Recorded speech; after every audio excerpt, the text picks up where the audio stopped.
Este é o terceiro Fórum de Diversificação Econômica de Minas Gerais, sendo realizado nesta terceira edição aqui na sede do Sebrae, em Belo Horizonte. Olha, uma grande estrutura. Você pode conferir aí pelas câmeras, tem a câmera ambiente também, que pega aqui o salão, né, de entrada do Sebrae. Você pode conferir como é que está o movimento.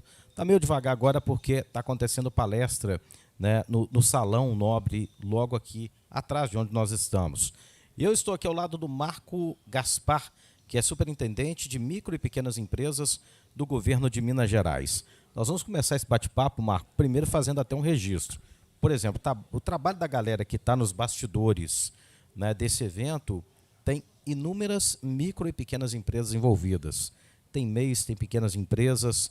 Esse podcast, inclusive, também está sendo realizado por pequenas empresas.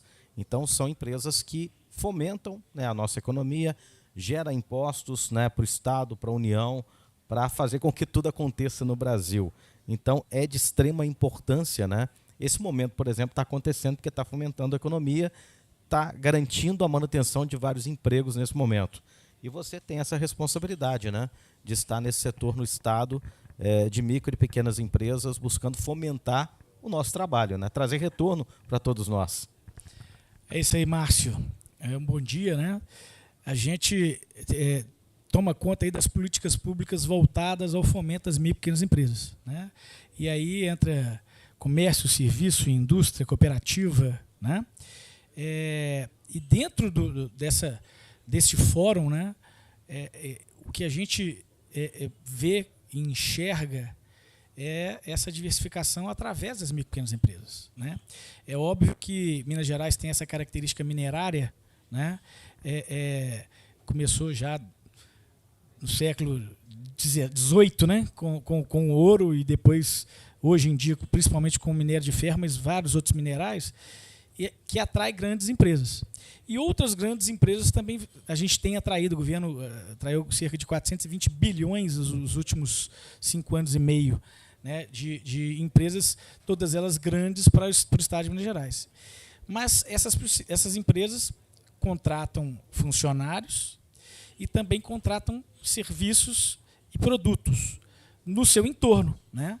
Então, um dos nossos objetivos é fomentar essa compra local, sabe? Que todas essas empresas que estão vindo, a gente fazer com que as empresas, as micro e pequenas empresas, forneçam para esse pessoal, né?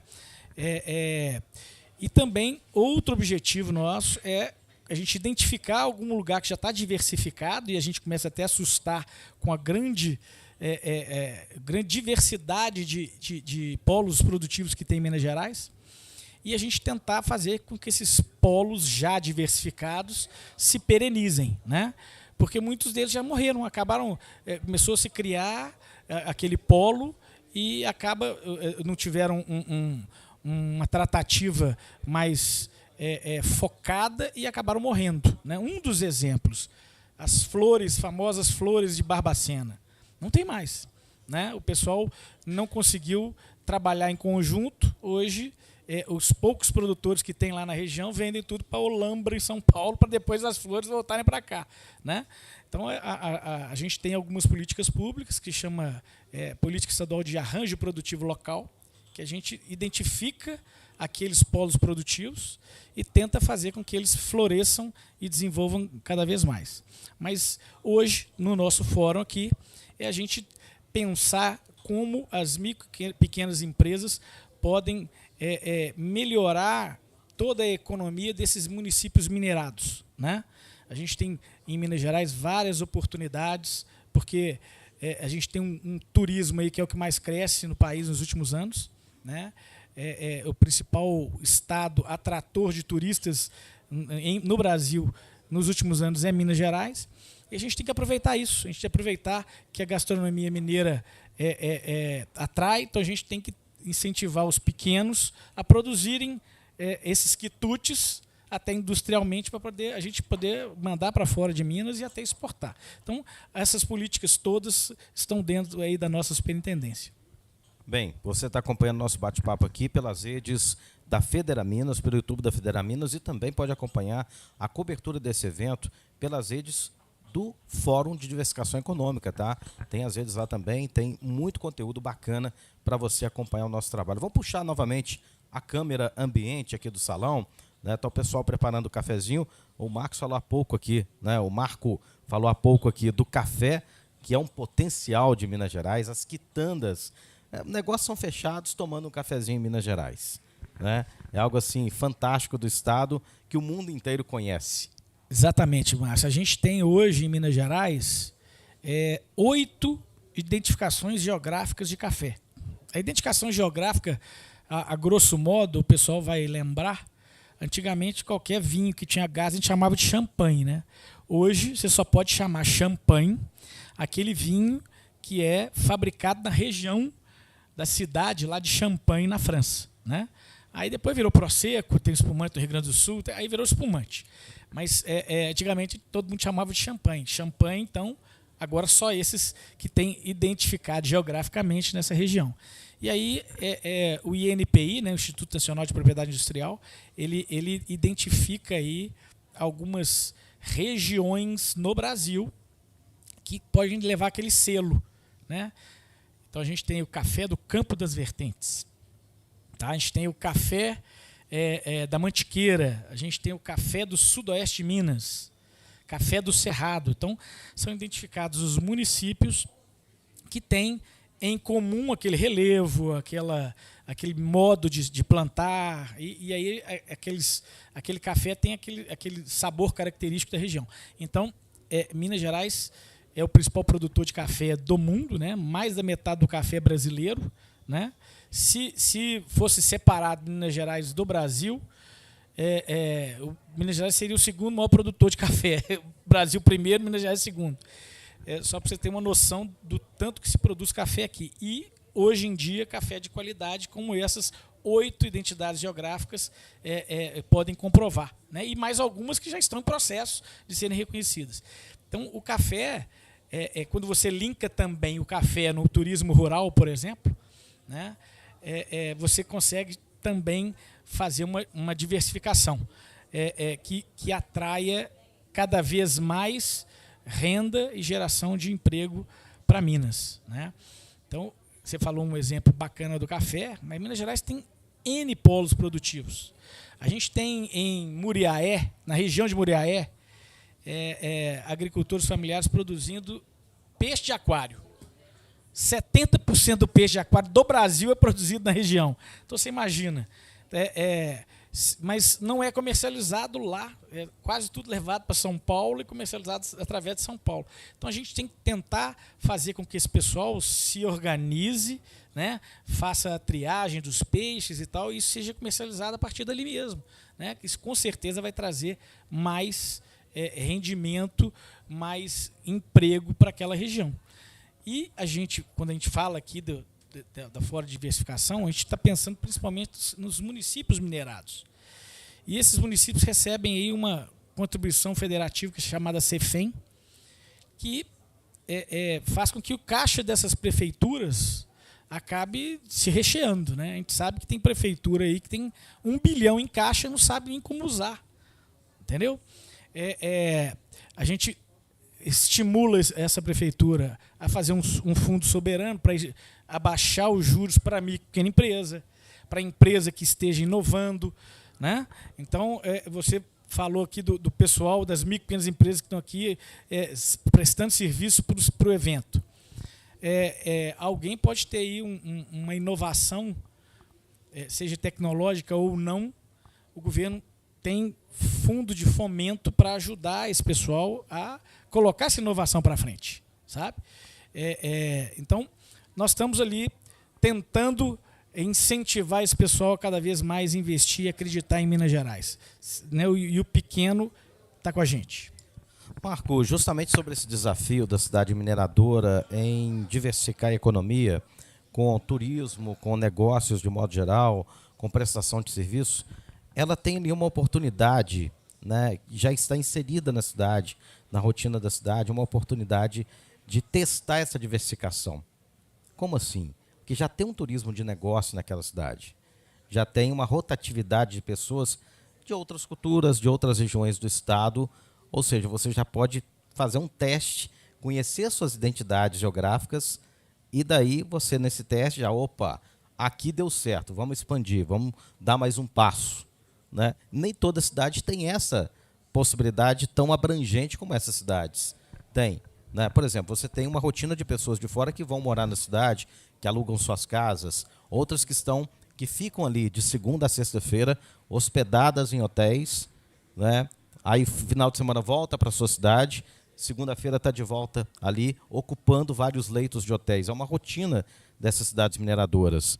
Mas tem um aproveitamento sobre essa oportunidade que está sendo gerada ali para buscar esses resultados? Como que está, né, o andamento desse tipo de experiência? A gente tem, em Minas Gerais, o FOPEMIMP, né, que é o Fórum Permanente Mineiro de Micro e Pequenas Empresas. Dentro desse fórum participa a Federaminas, participa o SEBRAE, participa FIENG, FAENG, Emater, etc. Né? São muitas entidades que estão ali pensando no desenvolvimento das micro e pequenas empresas e identificando também demandas, as dores que as micro e pequenas empresas, seja localmente ou estadualmente, possuem. E a gente tentar sanar isso, né? Uma das coisas que foi identificada no passado foi a melhoria do ambiente de negócios. Em muitos lugares você não consegue montar a sua empresa em menos de um mês. Então, a partir dessa identificação, o Estado criou o Minas Livre para Crescer. O que é o Minas Livre para Crescer? É um decreto de liberdade econômica, né? A presunção de que aquele empreendedor tem boa fé ao montar o negócio dele. Então, já se acredita que ele tenha boa fé, que o que ele está montando é aquilo mesmo que ele está falando. Então, você não precisa ir lá fiscalizar. Você não precisa ir lá no local que ele está montando para saber que ele está montando um salão de beleza. Então, hoje, 730 quinais do Estado são liberados de alvará, certo? E aí a gente tem hoje uma superintendência exclusiva só para tratar desse problema, porque a gente identificou que é um problema latente, que o empreendedor mineiro estava sofrendo muito. E você imagina, a gente quando monta uma empresa, para o cliente entrar na sua empresa, você não tem que cobrar, né? Porque senão o cara já nem entra, concorda? O que você faz? Você facilita a entrada dele na empresa para depois você cobrar. É nada mais do que isso. Eu não vou cobrar taxa de alvará para você montar a empresa lá no meu município. Eu facilito ao máximo você entrar. Depois que você entrar, aí você vai pagar um impostinho, vai pagar alguma outra taxa, mas já estabelecido. Quando você já também ganhou o corpo, ganhou algum faturamento para você ter condição de pagar. Agora, antes de pagar, antes de montar, você já está pagando. Essa é uma lógica que os antigos já ensinaram isso para a gente. Você não cobra do cliente antes de ter entrado na sua loja. É mais ou menos essa a lógica que a gente tem vendido para todas as prefeituras adotarem também os seus decretos municipais de liberdade econômica. E, com isso, facilita a vida do empreendedor, no mínimo, na hora de montar o seu negócio, né? Hoje nós temos 444 municípios que a gente considera livres, né? Que estão aí com esses 730 quinais liberados de alvará. Você monta e rapidamente você consegue o CNPJ, a inscrição estadual e até as inscrições municipais. Então, já é um grande avanço. A gente ainda temos mais de 400 municípios a trabalhar ainda, né? Mas a gente acredita que deve avançar cada vez mais rápido, porque já ficou uma coisa muito básica, né? E agora a gente pretende evoluir essa liberdade econômica dentro dos municípios, né? Fazer uma integração maior com a rede SIM da Junta Comercial, fazer com que as prefeituras comecem a adotar legislações que facilitem o empreendimento, né? Um código de posturas favorável ao empreendedor, um plano diretor, uma lei de uso dos solos que seja favorável à atração de investimentos. Então, tudo isso a gente tem pensado dentro dessa outra superintendência que está dentro da nossa subsecretaria. Porque é realmente uma coisa muito importante e muito latente que estava faltando em Minas Gerais, e isso acabou contaminando o resto do Brasil todo. Tá? Muitos estados hoje estão fazendo também esses decretos e leis de liberdade econômica e fazendo com que seus municípios destravem esses empreendimentos, sobretudo os pequenos, que a gente sabe que o grande consegue resolver o problema dele muito mais rápido, mas o pequeno tem essa dificuldade. Mas falta o resto. A gente precisa de linha de crédito melhor para o micro pequeno empreendedor. A gente precisa de linhas de fomento para facilitar essa inovação, né, para eles fazerem pesquisa com menos risco, né, porque você fazer uma inovação custa caro. Aí o Estado está ajudando a fazer isso. E todas essas entidades que participam do Fórum Mineiro de Micro e Pequena Empresa tentam dar esse assessoramento para os micro e pequenos empresários, né? E nós estamos aqui no SEBRAE, que é a casa do micro e pequeno empreendedor, ajudando na gestão para que ele se perenize e, quiçá, estoure aí no simples e vire uma média empresa e grande empresa no futuro. Esse é o nosso objetivo. Nós chegamos à terceira edição desse Fórum de Diversificação Econômica, que agora se transforma em um fórum que era micro, né, de uma região ali de Mariana, Ouro Preto, chegando a Congonhas, a Nova Lima, mas agora se expande para um nível estadual. Está ficando pouco ter um só por ano? Eu acho que a gente tem que fazer o estadual um só por ano, mas eu acho que a gente tem que fazer os municipais, sabe? Cada município tem que pensar melhor como gastar a sua CEFEM, né?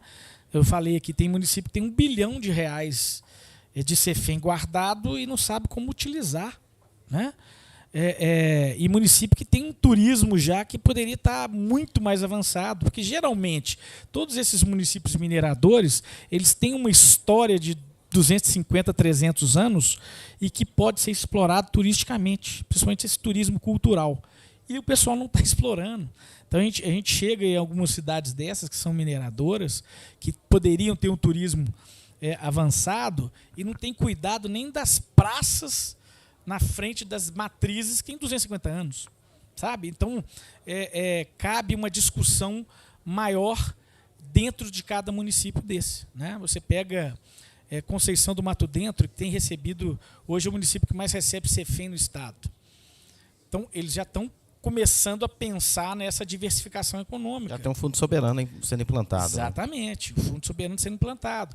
E esse fundo, muitas vezes, ele vai ajudar o micro e pequeno empreendedor, né? Pode dentro do nosso Banco de Desenvolvimento de Minas Gerais, do BDMG, entrar com uma parte para subsidiar uns juros para o micro e pequeno empreendedor que estiver investindo, por exemplo. Você pode fazer uma linha de fomento para inovação e atrair empresas de TI, de telecomunicações para aquela cidade, né? Cobrando um ISS menor e também ajudando com juros, até zerando os juros de determinados setores que você quiser atrair para a sua cidade. Então, existem várias maneiras de se utilizar esse CEFEM e eu acho que a gente faz um fórum desse estadual, mas fóruns municipais, porque cada município tem aquela sua particularidade, né? Acho que cada município tinha que pensar e fazer um desse também todo ano. Obrigado pela participação, Marco. Estamos juntos aí, Márcio, e colocamos à disposição lá a nossa superintendência a todos os micro e pequenos empreendedores aí do estado. Um grande abraço. Tem muito conteúdo bacana, tá rolando aqui no terceiro Fórum de Desenvolvimento Econômico de Minas Gerais. Então você pode acompanhar pelas redes, tá? Da Federaminas também, do Fórum, para você conhecer esses conteúdos e quem sabe você pode ser beneficiado com tanto conteúdo importante, com tanta informação que está rolando aqui. Então, convido você a participar e acompanhar todo o nosso trabalho.